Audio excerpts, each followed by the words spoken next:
Me dio un matrimonio falso de 8 años. Firmé, serví y callé. Y cuando por fin me fui, fue él quien se arrepintió de verdad. La frase salió de su boca como quien cierra una puerta con llave. No era rabia en estado puro, ni alivio triunfal. Era la calma de quien ha contado cada paso antes de darlo, y sabe que aunque el ruido del mundo la persiga, su decisión ya no depende de nadie más. Jocelyn Xu dejó el sobre la mesa del vestíbulo de la casa Pei, como quien deja una tarjeta, sin aspavientos, sin ceremonias. 8 años comprimidos en una hoja sellada. Luego se giró, cogió su maleta y salió sin mirar atrás. La mansión estaba en silencio. Una casa llena de voces que nunca la habían nombrado por su nombre cuando importaba. La señora Pei, como siempre, tenía la mirada de quien controla un tablero de ajedrez, fría, calculadora, con la mano invisible que movía a todos desde un despacho alto. Genevieve Pei, la cuñada, se pavoneaba por los salones con la seguridad de la dama de la fortuna. Su lengua afilada había pulido el gusto por humillar.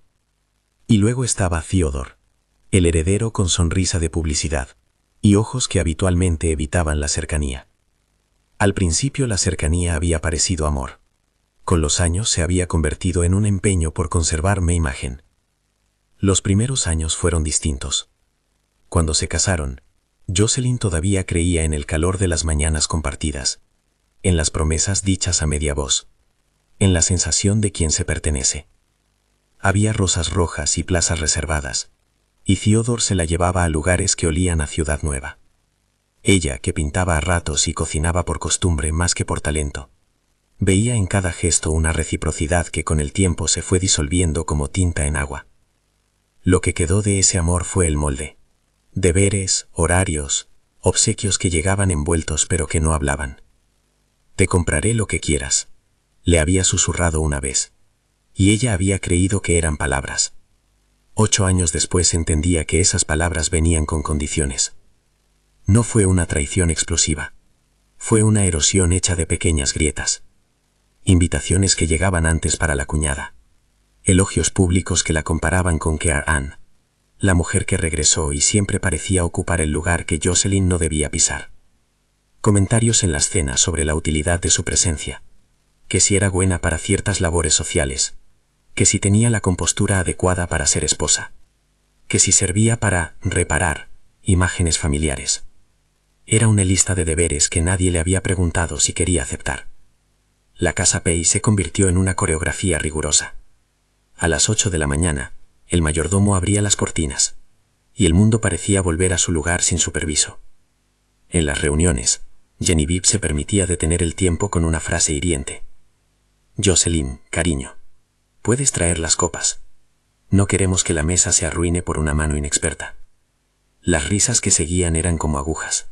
En una cena de verano, mientras los invitados brindaban por alianzas y resultados de negocios, a Jocelyn le pidieron que posara junto a una escultura que no entendía, cuando su expresión fue la de una verdadera persona intentando comprender. Alguien comentó en voz alta: «Qué bien aprendes el papel de adornar». Todos rieron. Ella sonrió por protocolo. Pequeñas humillaciones públicas y grandes silencios privados. Cuando llegó Claire Ann de vuelta a la ciudad, como si el destino tuviera un sentido cruel del timing, la casa entera se reacomodó para recibirla. Claire era elegante en la manera de desaparecer los bordes, con un gesto aparentemente inadvertido que reencendía en la familia el recuerdo de una preferencia no resuelta. Las miradas a veces eran como agujas, no tanto por lo que decía Claire, sino por cómo respondían todo el linaje Pei a su presencia. Theodore se mostraba contento, amable, y se mantenía en una distancia que dejaba a Jocelyn sola con la sensación de que algo se le escapaba, un secreto del que nunca fue parte. Hubo un incidente con el anillo que se convirtió en leyenda doméstica. No era para menos. Aquel anillo, pesado y ostentoso, había sido colocado en su dedo para placer la estética de la pareja. Una tarde de verano lo perdió en la piscina durante una discusión tonta, o más bien, durante una conversación que la familia redujo a tonta. Lo buscó con la cabeza sumergida en agua templada, mientras los demás pronto retomaron su copa, como si fuera solo otro objeto. Al final la joya apareció, brillante en el vaso donde el jardinero la había recogido. La excusa fue risible, un descuido. La lección evidente. No debía existir un anillo sin dueño visible, sin intención manifiesta. Ese anillo se volvió símbolo de algo que nunca le perteneció de verdad. Jocelyn empezó a escribir en secreto. No eran diarios románticos, eran apuntes de una mujer que aprendía a nombrar su día a día, a apuntar humillaciones, a medir el pulso de su propio agotamiento. Pintaba cuadros que nadie conocía, los guardaba en cajas bajo su cama, y soñaba a ratos con llenar paredes que no necesitaran permiso para colgar un cuadro. Elias Shen apareció en esos años como un punto de luz que no quería ser foco. Se conocieron en una clase de pintura, él con manos de quien trabajaba con materiales y con la mirada de quien mira sin juzgar, ella con la necesidad de aprender un oficio que fuera suyo. Elías no le prometió nada que no fuera tiempo. Le escuchó sin preguntar por qué, sin endulzar sus respuestas con consejos fáciles. Era un amigo al que podía decirle, hoy me hicieron esto, y él simplemente preparaba café, le ponía música y la seguía en el taller hasta que la tinta se secaba. La dinámica con la familia Pai fue calentando con el paso de los años. Cada regalo que le hacían tenía un matiz. No siempre era desprecio explícito, pero sí una categoría. Un vestido para una gala, un libro de etiqueta, una invitación a un proyecto filantrópico en el que tendría un rol ornamental. Te damos esto para que puedas aprender a, o habrá que enseñarte a. Le recordaban con buenas maneras que su lugar allí no era el de tomar decisiones, sino el de sostener la imagen. Se volvió costumbre observar cómo su vida se organizaba alrededor de las expectativas ajenas. Hubo veces en que pensó que se equivocaba, que su lectura era exagerada. La duda fue un ruido constante. ¿Imaginaba el desprecio? ¿No estarían siendo afectuosos a su modo? Pero cuando la suma de microtraumas se hizo crítica, la certeza se impuso. No había falta de amor en un gesto, había cálculo. El amor, si es amor, acompaña. Lo que la rodeaba era una especie de contrato social no escrito que ella había aceptado sin saber el precio. Un día, en una comida donde se celebraba la expansión de una marca bajo la piel empresarial de los Pei, Genevieve no se contuvo, dio voz a una broma afilada frente a la prensa y al consejo. Se rió de un regalo que ella misma le había hecho a Jocelyn, una serie de cuadros pequeños, comprados para llenar el hueco de lo que no era propio. «Mira, mamá», dijo Genevieve en voz alta, y alzó la copa como un anuncio. «Ella colecciona lo que le dejamos elegir». Las cámaras hicieron su danza, los asistentes aplaudieron lo que entendieron como buena educación, y Jocelyn sintió el cristal del mundo sucio en el que vivía. Theodore no la defendió. Su mano rozó la espalda de Jocelyn al pasar, un gesto mecánico que parecía más pensado para la foto que para ella. La sensación de invisibilidad se volvió insoportable. Es curioso cómo una sola acción, aparentemente pequeña, puede ser el detonante. Para Jocelyn no fue una bomba, fue la última gota que rompió la jarra. Aquella noche volvió al cuarto mirando los cuadros con otra mirada. Las cajas donde guardaba sus pinturas temblaron en silencio, teniendo su propio secreto. Ahí había un testimonio alterno de su vida, algo que no había entregado ni a la casa ni a los espectadores. Llenó una maleta. No era una huida enloquecida, fue una acción pensada en días, en semanas, con listas dobladas en silencio. Ella se dio 8 años para que la entendieran. 8 años en los que había aprendido a medir cada palabra para que no le exigieran más vigilancia. 8 años pagando una deuda que no había pedido. La decisión de irse no nació de un arrebato, nació de un cálculo íntimo.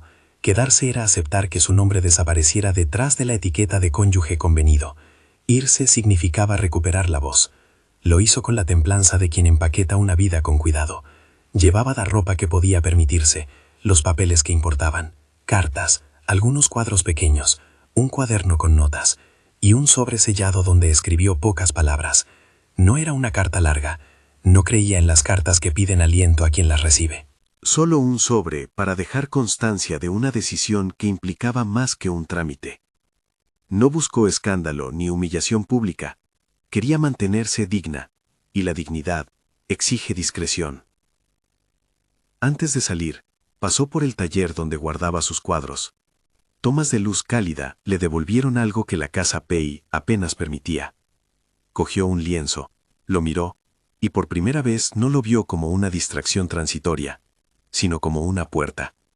Pintó con prisa contenida, sin pretensiones, trazos que eran más un ritual de despedida que una obra de arte calculada. Fue allí, con la paleta manchada en las manos, donde llamó a Elías para decirle que se marchaba.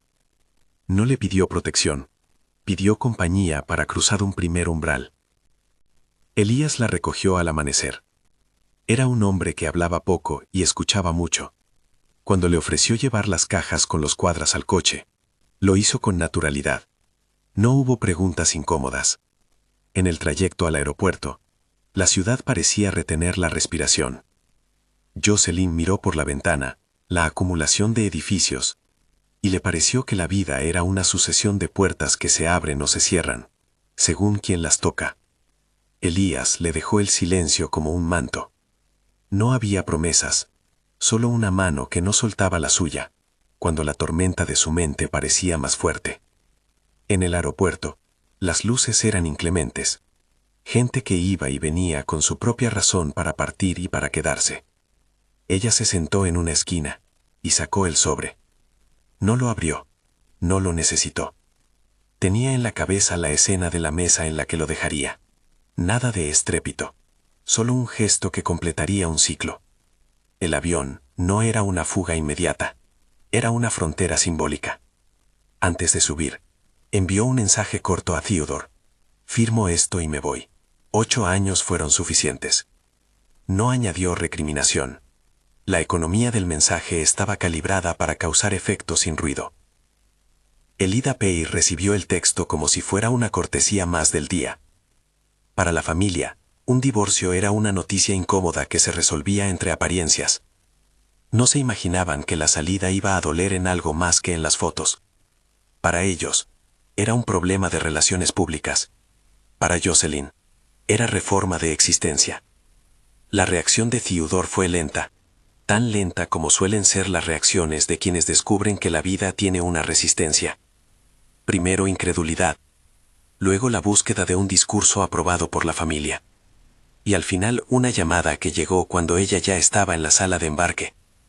Jocelyn, dijo su voz por teléfono, con ese temblor que no tenía antes. Podemos hablar. No pidió que volviera. No gritó. No suplicó. Fue un tono roto. Y eso la sorprendió más que cualquier furia. El arrepentimiento, cuando llega tarde, suena diferente. No reclama derechos. Apenas pide atenciones antiguas. Jocelyn apretó el teléfono entre las manos y miró la gente que caminaba. A su lado, un niño rió despreocupado. Algo en su pecho se aflojó. No volvió al matrimonio. Por un simple error le carteló. No lo hizo por orgullo ni por venganza. La decisión fue, en su esencia, una afirmación. No quería convertirse en la anécdota de un matrimonio que solo había servido para embellecer el nombre de otros. Quería cuadros, respirar sin pedir permiso, decir lo que pensaba sin su mano posando sobre su boca. Y quiso, sobre todo, que el acto de irse fuera suyo, no un trofeo cedido por un esposo arrepentido. Al dejar la casa Pai, la prensa todavía no estaba al tanto. Los asistentes, el mayordomo, las camisas planchadas, todo siguió su ritmo. Ella dejó el sobre en la mesa del vestíbulo porque entendía que con eso cerraba un capítulo sin necesidad de gritos. No buscó que su salida fuera un escándalo. Buscó que fuera una línea recta que separara su pasado de su futuro. Y en ese gesto había dignidad. El cierre fue también un principio. Cuando el motor del coche la dejó en el aeropuerto, notó que la ciudad tenía menos peso. La maleta se volvió más ligera, porque dejó allí la obligación de fingir. Elia se despidió con una frase simple. Cuida tus manos, que es donde siempre trabajas el futuro. No fue una broma romántica, fue reconocimiento. El reconocimiento pesa más que una profecía. Desde la distancia, mientras el avión comenzaba a rodar por la pista, la memoria le devolvía imágenes de esos años. 8 hojas arrancadas del calendario, 8 cumpleaños repetidos bajo otras luces, 8 veces en que limpió una mancha que no era suya. Y en cada recuerdo, un símbolo insistente: las rosas. Al principio, rosas rojas para el enamoramiento, después rosas pálidas, usadas como adorno en las recepciones donde su presencia servía para darle color a una foto. Las rosas se volvieron, a su manera, un mapa de su paso por esa vida prestada. Mientras el avión ascendía, Jocelyn no lloró. Sus ojos se llenaron de una tristeza que no era culpa ni venganza. Era el reconocimiento de lo que había amado y lo que le habían comprado como amor. La ciudad se empequeñeció bajo ella, y con cada metro que ganó sobre el suelo, sintió que el peso de la casa Pai quedaba atrás. Había algo liberador en ese desprendimiento. No se trataba de destruir lo que fue, sino de no permitir que definiera lo que sería. En su bolso, el sobre quedó junto a un dibujo que había hecho a prisa, una figura con las manos abiertas, recortando una sombra que la sujetaba. No era una obra terminada, era una nota a sí misma. La mano que lo dibujaba temblaba, pero la línea se mantenía firme. En el asiento de al lado, un pasajero dormía con la cabeza caída. La vida continuaba con su indiferencia. El primer golpe tras la partida llegó en forma de mensajes. Un correo escueto de la señora Pai, más preocupada por el protocolo que por las emociones. Esperamos que lo reconsideres. Un mensaje de Genevieve, con la mezcla de ironía y amenaza.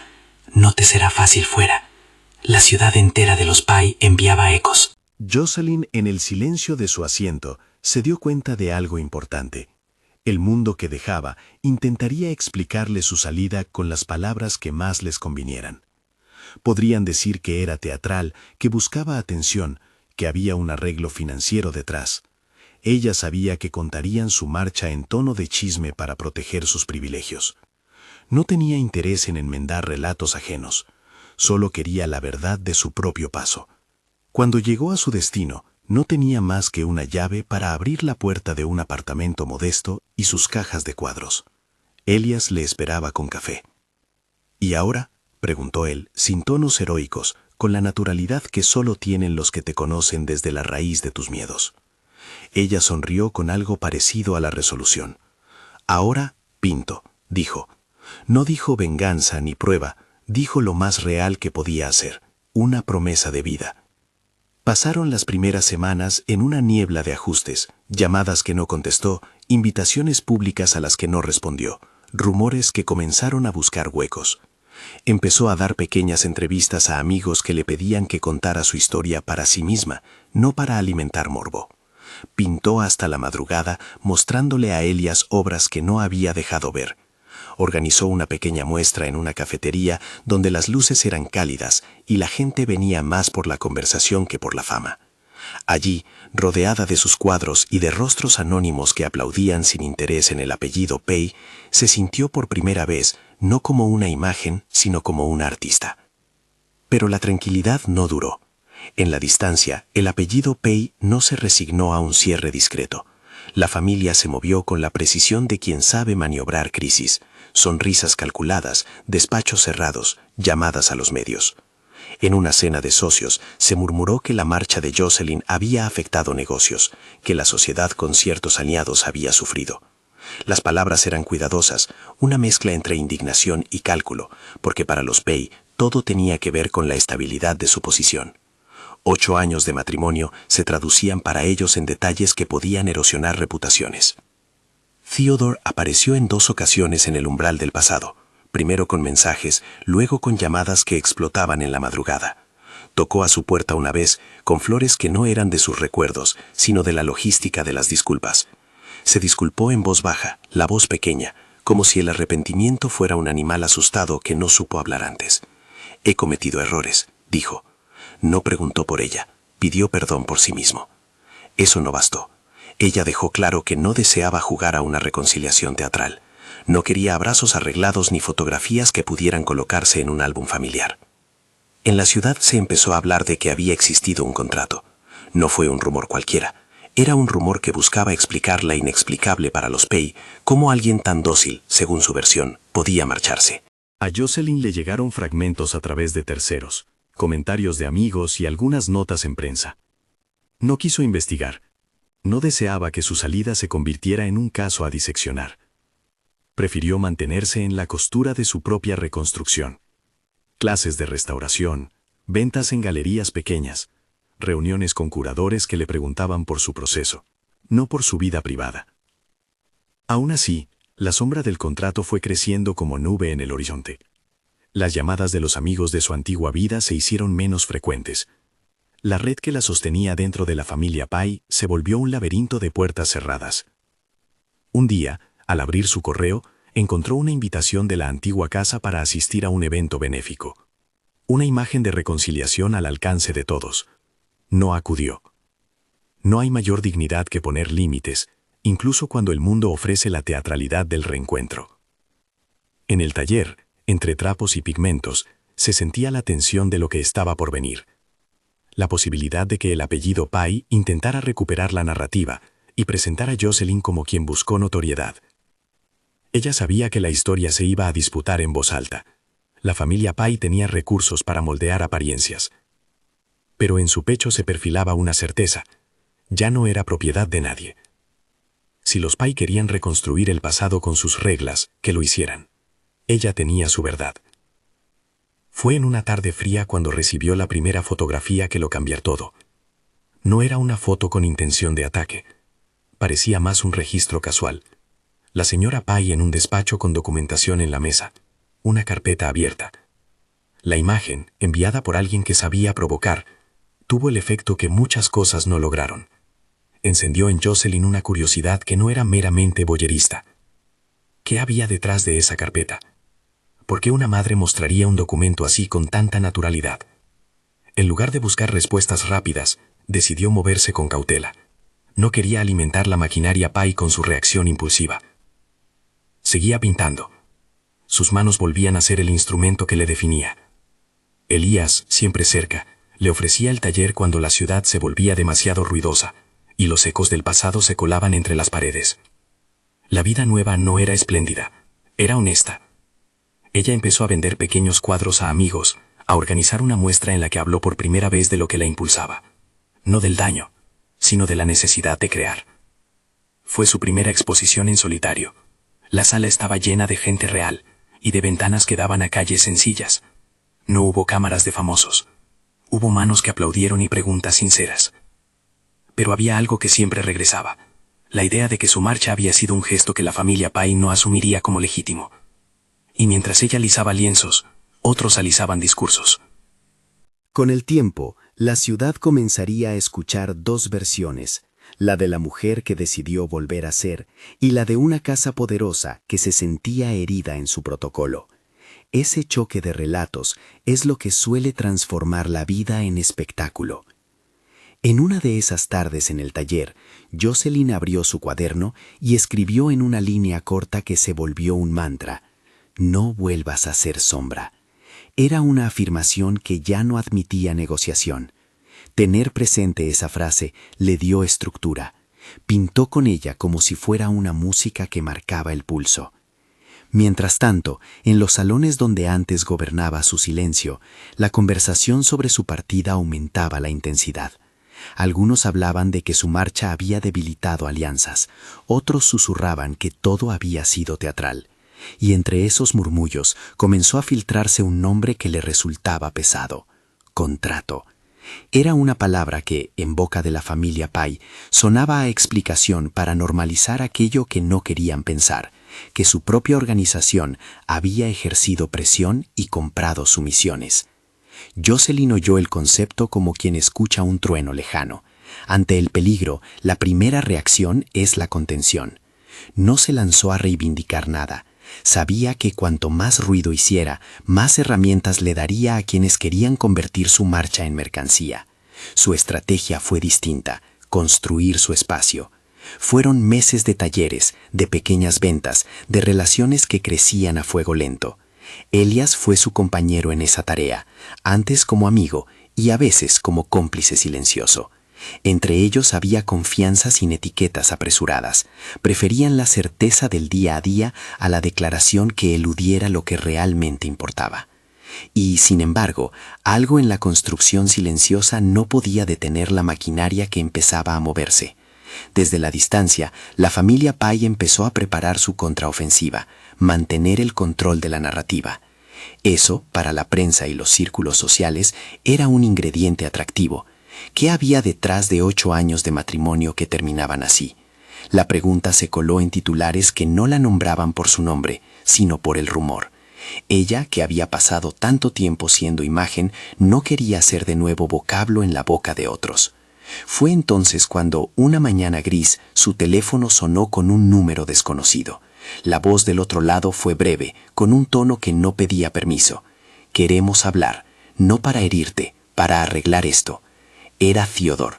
No le pidió que volviera, le pidió una conversación pública, como si la confesión en público fuera la cura. Jocelyn, que ya había aprendido que los públicos suelen preferir una imagen que les resulte cómoda, pensó en el taller, en los cuadros que aún no vendía y en las manos que pintaban su vida de nueva manera. Decidió que, antes de caminar hacia cualquier mesa redonda, quería estar segura de quién era. El reencuentro no tenía que ser un regreso, podía ser una exposición de lo que había costado llegar hasta allí. Y en esa decisión estaba la fuerza de su no vuelta. Al escribir estas líneas, la historia aún no había mostrado todas sus cartas. Había preguntas flotando. ¿Qué diría la señora Pai si se supiera la verdad del acuerdo? ¿Cómo reaccionaría la ciudad al reencuentro? ¿Qué papel jugaría Claire Anne en todo esto? Había también la posibilidad de que Theodore, enfrentado a la soledad y a la pérdida de posición, intentara recuperar no solo la relación, sino el control. Y el arrepentimiento, cuando llega tarde, tiene maneras sofisticadas de pedir segundas oportunidades. Jocelyn lo sabía. El arrepentimiento no es amor renovado. Aún así, había que ver cómo sonaban las palabras de quien, quizá por primera vez, se daba cuenta del vacío que dejaba. Y ella, por su parte, no se dejaría arrastrar por los gestos fáciles. Tenía que decidir de nuevo en presencia de la evidencia, no en la ficción de una disculpa. En algún rincón del taller, un lienzo quedó a medias. Tenía una figura con las manos recortando sombras. Era una pintura que todavía no quería ser expuesta. Era la pintura de un tiempo que no había terminado.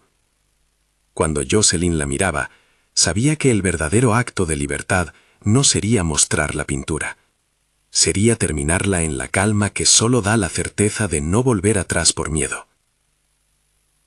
Si algo definía ese momento era la tensión, la ciudad, la familia y un hombre que comenzaba a entender tarde lo que la tenía a su lado. Para Jocelyn, la pregunta no era si él se arrepentía o no.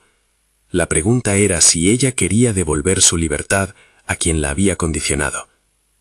El eco de esa pregunta quedó suspendido en el aire, mientras en la distancia los preparativos de la casa Pai empezaban a reacomodarse para un regreso que ella no tenía por qué protagonizar.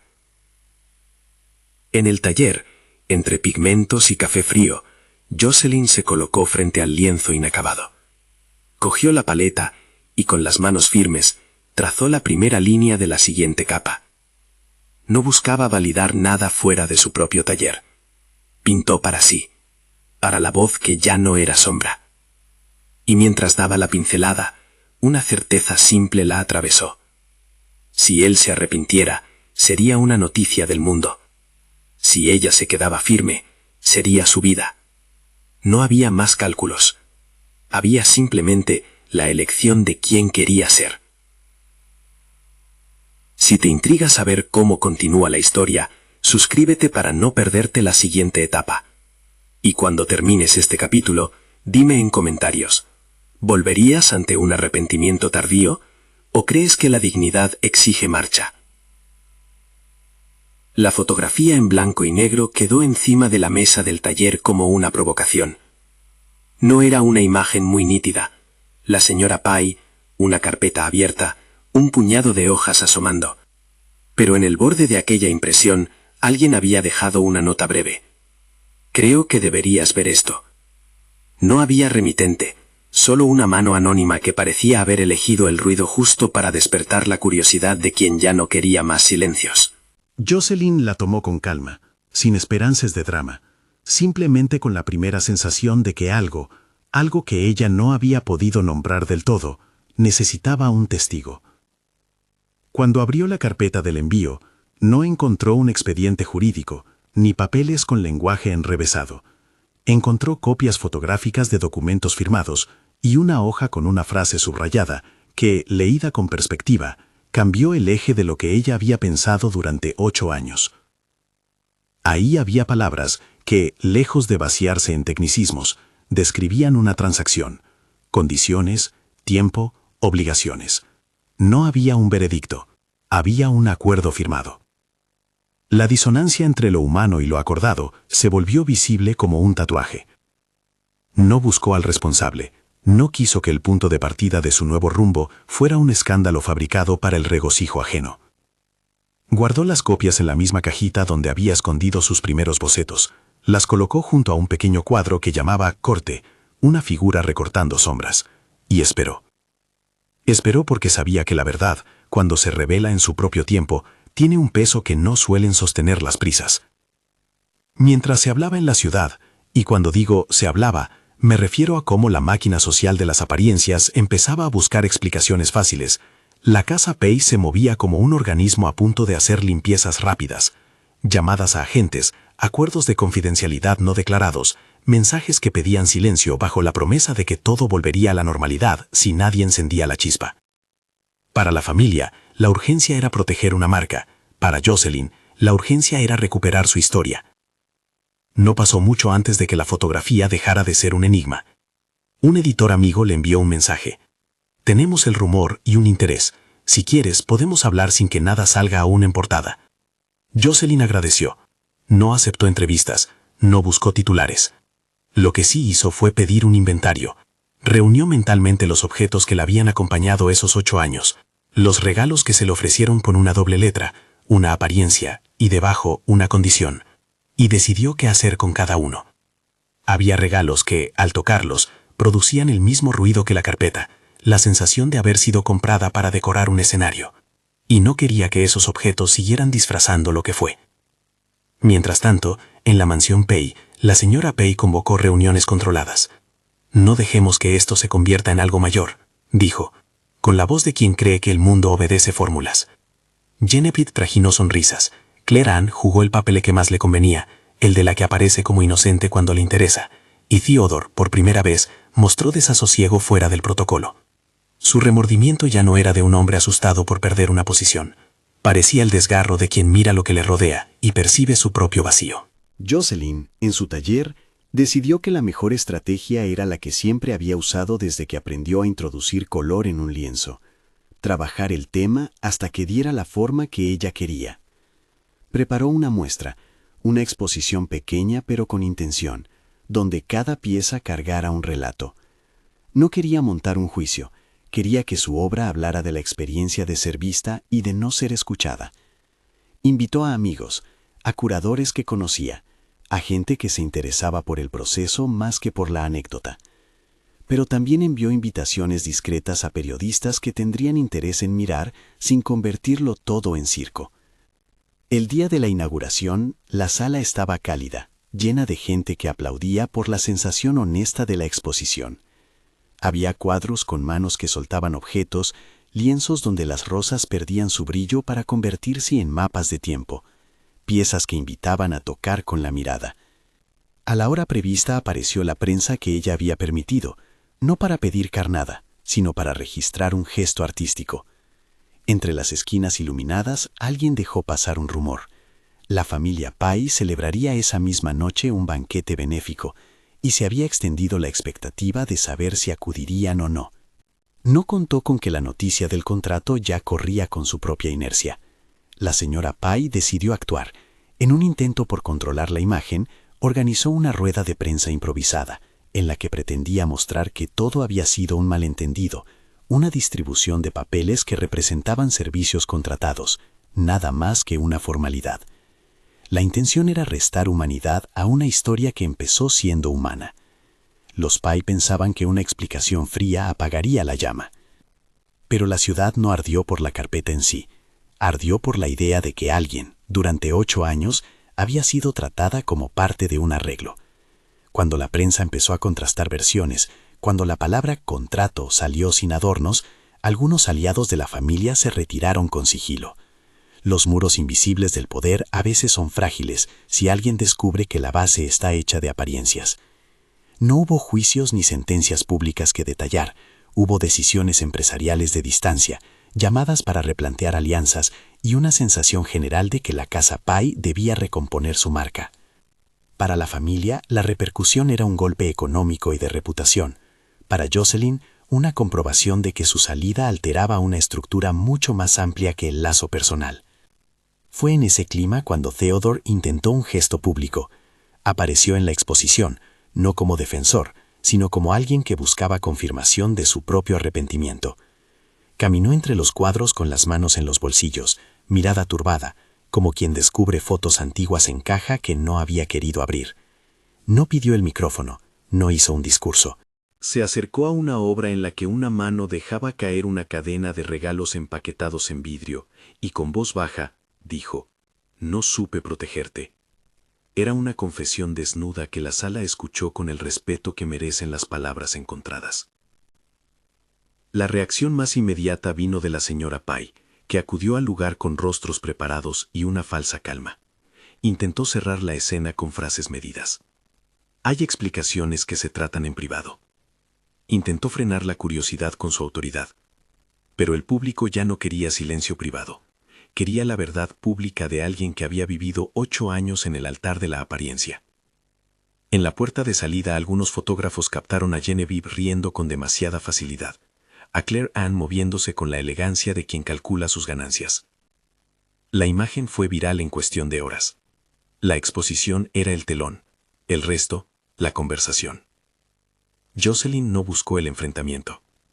Sin embargo, cuando Theodore se acercó para hablar, ella decidió que esta sería la primera vez que diría algo en voz alta que iba más allá de un gesto artístico. No anunció nada, simplemente pidió el micrófono y permitió que la sala hiciera silencio, porque en esos segundos de quietud, la atención se volvió suya. Hace 8 años creí en un abrazo que me prometía un camino compartido, dijo con cuidado. Hoy entiendo que algunos abrazos vienen con condiciones escritas, con fechas de caducidad y cláusulas que nadie te explica cuando te colocan el anillo. No vine aquí a acusar con palabras agresivas. Vine a mostrar el resultado de mi vida trabajada. Estos cuadros son mi testimonio. No pido que nadie diga, tengo la razón. Pido que se miren las huellas. Su voz era serena. Y en esa serenidad había una firmeza que muchos no esperaban. No fue un discurso de víctima. Fue una exposición de una existencia que reclamaba sentido propio.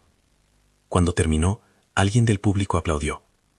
No era un aplauso de compasión. Era un reconocimiento. Theodore quiso hablar, a solas. Fuera de la sala, bajo la luz nocturna, le ofreció palabras que tenían la textura del arrepentimiento. Me equivoqué. No defendí lo que eras. No vi que aquello que me rodeaba te consumía. La petición no fue un ruego dramático. Fue la simple frase de alguien que por primera vez entendía que la pérdida no se resuelve con palabras soltadas al viento. Jocelyn lo miró, y por un instante tuvo la tentación humana de escuchar. No para volver, sino para saber cuánto del hombre que tuvo al lado quedaba. Quiso medir si había una coherencia nueva en ese arrepentimiento. En vez de entrar en sentimentalismos, le dijo algo claro. Tu arrepentimiento no puede pedirme que devuelva mi libertad. No estoy aquí para hacer un remedio de último minuto. La frase fue una frontera. No la dijo con furia. La dijo con la certeza de quien ya había contabilizado el precio de los años. Se marchó de la mano de Elías, que la esperaba en la puerta como siempre. Sin grandes gestos. Solo presencia. La prensa, previsiblemente, convirtió las escenas en titulares. La interpretación de las imágenes se disputó entre quienes querían reducirlo a un culebrón y quienes, más atentos, leyeron la gravedad del asunto. Un matrimonio que funcionó como arreglo social y que al romperse dejó expuesto un sistema. Eso provocó cambios en el entorno de los Pei, alianzas que se enfriaron, invitaciones que dejaron de llegar, socios que pidieron distancia. No hubo juicios públicos, pero sí pérdidas indirectas que una familia poderosa siente en su bolsillo y en su agenda. Dentro de ese movimiento, Claire Ann intentó beneficiarse. Sus apariciones en eventos, hasta entonces discretas, se volvieron más frecuentes. Su cercanía a Theodore se presentó en fotos, y su papel en la narrativa fue el de quien, sin proponérselo, reavivaba un interés que la familia quería domesticar. Genevieve, por su parte, desplegó el sarcasmo con más frecuencia, como si atacar la reputación de alguien debilitara la posibilidad de que la casa Pei se viera afectada. Pero el desgaste ya existía. Los Pei aprendieron, como muchas estructuras, que la transparencia cuando llega tarde hiere más que una sanción. Jocelyn, en su reconstrucción, tomó una decisión simbólica que tuvo un efecto duradero. Reunió los objetos que más la vinculaban con los años pretéritos: regalos, adornos, bolsas de tiendas que antes representaban un estatus y que para ella eran recordatorios de entregas condicionadas. No hizo subastas privadas ni ventas clandestinas. Convocó a conocidos, a galeristas, a amigos y organizó una venta pública y una subasta de lo que la había definido como objeto, no como persona. No lo hizo para recuperar dinero ni para humillar. Lo hizo para transformar esos objetos en causa. La recaudación fue destinada a un programa que conocía desde sus primeros pasos, una pequeña escuela de arte para jóvenes con recursos limitados, un lugar donde nadie les dijera qué podían o no podían ser. No puso nombre político, puso motivos prácticos, materiales, talleres, clases de formación. La idea tenía algo de justicia poética. Aquello que la usó como adorno pasó a sostener la expresión de otros. La noticia, relatada con la serenidad que le gustaba, removió el argumento de quienes pensaban que su salida tenía un interés económico. Ella, que había dado 8 años, devolvía su historia en forma de oportunidades para otros. El acto público de vender lo que había sido regalo se convirtió para muchos en un signo. No era venganza, era redistribución. No lo presentó como castigo, fue una ceremonia de liberación. En la sala donde se subastaron los objetos había rostros de gente que había seguido su trabajo, algunos curiosos, algunas voces que murmuraron sobre el drama. Cuando el martillo bajó por última vez, el valor económico quedó en un cheque para la escuela. El valor simbólico quedó en manos de quien decidió usar su pasado como promesa de futuro. Theodore, viendo lo ocurrido, intentó un gesto público de reparación. La comunidad empresarial empezó a escuchar su voz en entrevistas donde pedía disculpas, donde decía que había fallado en la protección y que su familia debía revisar sus prácticas. Su arrepentimiento tuvo efecto en la opinión pública y en parte del círculo que le quedaba. Pero para Jocelyn no bastaba. Había que entender que el arrepentimiento puede abrir caminos, pero no garantiza que alguien quiera volver a ingresar en una historia que le costó tanto. El gran momento llegó con una confrontación que no buscó la violencia ni el escándalo. Una cena que la familia Pei organizó para limpiar su imagen terminó siendo el escenario de un gesto de honestidad que no pudieron controlar. La señora Pei, en su intento por presentar a la familia como víctima de malentendidos, dejó caer en una conversación con socios la referencia al contrato. La frase, dicha fuera de contexto, reavivó la cuestión, y fue oída por quienes no tenían por qué conocer los hilos del asunto. El rumor se volvió evidente. La casa Pei perdió por un tiempo la posibilidad de presentar una versión única. En ese ambiente, Theodore buscó encontrarse con Jocelyn una última vez en público, no para presionarla, sino para asumir una responsabilidad que, hasta entonces, había sido difusa. Se presentó ante ella con una carta escrita a mano, con una voz que parecía la de un hombre que había vivido el duelo de una manera distinta. Si mis silencios crearon heridas, permíteme al menos ser claro ahora. No busco recuperarte para llenar mi vacío. Busco entender lo que perdí. Si hay una forma de reparar, no con palabras, sino con actos, quiero intentarlo. La oferta era honesta, pero la respuesta de Jocelyn no se midió por su bondad, se midió por su coherencia. Agradezco que te des cuenta, contestó ella, pero no quiero volver a ser un remedio ni un accesorio. Si quieres reparar, empieza por cambiar la manera en que vives tus relaciones y la forma en que tu familia entiende la dignidad de las personas. Eso no se arregla con decisiones circunscritas al afecto. Se arregla con responsabilidad continua. Yo no puedo medir tu proceso ni ser su testigo. Yo debo ser la testigo de mi propia vida. No hubo gritos ni escenas melodramáticas. La distinción fue precisa. Ella no negaba la humanidad de su arrepentimiento. Solo afirmaba su derecho a no ser usada como catarsis. Theodore, con la mirada baja, aceptó la frontera. En los días que siguieron, su posición social sufrió más que un golpe mediático. Perdió confianza de algunos socios. Los círculos que antes lo rodeaban se hicieron más críticos. Y la Casa Pei tuvo que reconsiderar cómo presentar sus compromisos filantrópicos, sin que estos se confundieran con la compra de legitimidad. Todo eso pasó sin que él fuera vilipendiado sin causa. Simplemente la comunidad mostró que determinadas conductas tienen consecuencias. En la reconstrucción de su vida, Jocelyn encontró en Elías algo más que compañía. Encontró un compañero de procesos. No hablaron nunca con etiquetas apresuradas. Su relación creció en la calma de los talleres compartidos, en la disciplina de exposiciones pequeñas y en la decisión mutua de construir sin prisa. Elías, que había estado presente desde antes del desenlace, no pidió el papel de héroe. Fue quien sostuvo cuando la nostalgia quiso asomarse. Fue quien escuchó sin ofrecer soluciones mágicas. Eso, para ella, valió más que cualquier promesa rimbombante. La acción simbólica final tuvo lugar una tarde en la que el mundo parecía decidido a imponerle un relato. Jocelyn organizó, en un pequeño teatro de barrio, una intervención pública. No era una exposición, ni una performance concebida para la polémica. Era una conversación abierta sobre arte y dignidad, donde ella contaría su proceso y donde también se subastarían, otra vez públicamente, objetos que habían estado a su lado. Invitó a la comunidad local, a jóvenes artistas y a personas que, de algún modo, se beneficiaban de la escuela a la que destinaría los fondos. Su intención volvió a ser clara: transformar su pasado en oportunidades. Esa tarde, en la fila de entrada, una figura apareció: Theodore. No buscó la atención, simplemente se sentó en un rincón y escuchó. Durante la intervención, Jocelyn habló con honestidad sobre el coste de ser decorado en la vida de otros, sobre cómo la apariencia puede devorar la carne de la persona si se la deja.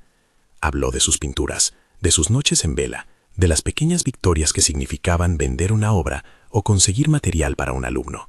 No habló con acritud, habló con la firmeza de quien ha pasado un largo tiempo haciendo cálculos íntimos y ha elegido vivir conforme a ellos. Al final del acto, subastó un paquete de objetos cuyo valor simbólico era alto. No lo hizo por teatralidad, sino para hacer tangible la idea de que lo que te atenazó puede ser usado para sostener. Llamó a aquellos presentes a pujar por la oportunidad de cambiar el destino de los jóvenes. Cuando el martillo cayó, el dinero recaudado fue anunciado y entregado a la escuela. No hubo aplausos desmedidos, hubo reconocimiento. En medio de esa calma, alguien le preguntó: ¿volverías si él se lo pide de verdad? Jocelyn miró a su alrededor, miró a Elías, pensó en los 8 años que dejó atrás y contestó con la serenidad que la caracterizaba: no volvería a quien negoció mi libertad. El arrepentimiento, aunque verdadero, no borra lo que se hizo. Esa frase no fue un azote, fue una línea que trazó su futuro. No era una venganza, era un cierre, y en ese cierre había una coherencia tan fuerte que dejó sin oportunidad las tentaciones de reconciliación fácil. La historia de la familia Pei no terminó en ruinas cinematográficas. La reputación se recompuso con el tiempo. Algunos socios volvieron, otros no. Clarence siguió su camino. Genevieve continuó con su lengua afilada. Y la señora Pei aprendió, a su manera, que las apariencias no bastan. Theodore, por su parte, vivió el duelo de quien entiende que perder algo no se revierte con palabras. Llevó consigo una lección que de distinto modo lo transformó. No se trata de castigo, se trata de consecuencia. Jocelyn, sin triunfalismos, siguió pintando. Sus exposiciones crecieron no por el morbo, sino por la honestidad de su trabajo. El taller donde antes guardaba cuadros en cajas se convirtió en un lugar de encuentro, en un refugio para quienes querían aprender sin tener que pedir permiso. Elías y ella compartieron proyectos, no como una pareja que buscaba el aplauso, sino como dos artistas que construían algo que les pertenecería a ambos. Había momentos de ternura y momentos de rutina, y en ambos la palabra libertad apareció como un derecho cotidiano, no como una frase de manual.